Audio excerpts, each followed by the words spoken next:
Cristiane, tudo bem? Tudo bem, e você? De que cidade tu é?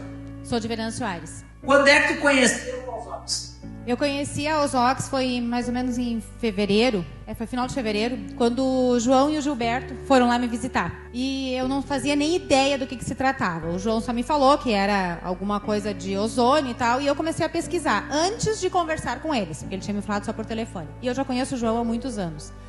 E aí eu fui pesquisar e quando eles chegaram eu já sabia tudo. Tudo que eles iriam me falar eu já sabia. Então não tinha como eles me enrolar porque eu já estava por dentro. E aí eles me apresentaram, eu entendi o assunto e eu disse assim, eu quero porque o meu pai tem Alzheimer. E o meu pai, ele está passando por uma fase que ele está quase que uma vida vegetativa. Porque ele não estava mais sozinho, ele não conseguia mais ter noção de quando ele precisava ir no banheiro, ele não tinha mais noção de nada. Então ele estava muito, muito fora.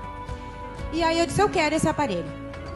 E aí na Páscoa, dia 31 de março, foi o último dia que eu vi o meu pai mal. Mal mesmo. Eu pensei que ele não ia passar daquele final de semana. Porque ele não conseguia nem abrir a boca para falar alguma coisa. E o meu pai sempre foi uma pessoa muito falante. Mas a gente sabe que o Alzheimer vai deteriorando as células da pessoa. E aí ele começou, no dia da Páscoa, a gente começou a usar, porque o aparelho tinha chego naquela semana, a gente começou a usar o aparelho no quarto dele, por 15 minutos, ligando os 15 minutos todas as noites. Na primeira semana, ele já apresentou melhoras, que ele já estava falando. Numa semana depois, ele já estava mais falante.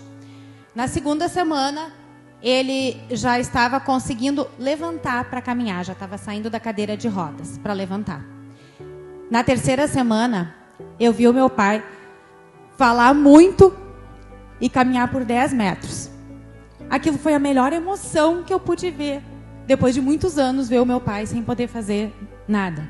E aquilo foi emocionante para mim. Então, eu comecei a usar, o meu pai está numa clínica, e aí eu pedi para as enfermeiras, durante o dia, colocar o aparelho para que os outros idosos também se beneficiassem disso. E há poucos dias atrás, eu estive na clínica e conversei com as enfermeiras e perguntei, e aí, vocês têm percebido alguma coisa diferente nos outros idosos, em função de estar durante o dia, só que é uma sala maior, então deveria ter mais aparelhos lá. E aí uma das enfermeiras disse assim para mim, eles estão dando mais trabalhos para nós, porque eles estão sendo mais ativos, eles estão mais falantes, eles estão caminhando mais. Mas isso é muito bom, porque a gente começa a ver, porque nessa clínica a maioria deles tem Alzheimer. E a gente começa a ver o resultado para ter qualidade de vida. E foi isso que eu olhei quando eu vi o aparelho e quando eu li sobre o aparelho e estudei antes mesmo do João e do Gilberto vir me trazer o aparelho. Então aquilo ali para mim foi a coisa mais gratificante que eu pude ver. Principalmente vendo que o meu pai está falante, está regenerado, ele consegue caminhar, ele consegue se alimentar sozinho, ele até pede para ir ao banheiro, coisa que ele não fazia mais. Então é uma coisa assim que não tem preço que pague. Eu sempre digo, o valor desse aparelho, ele é um valor simbólico, perto do resultado que ele dá.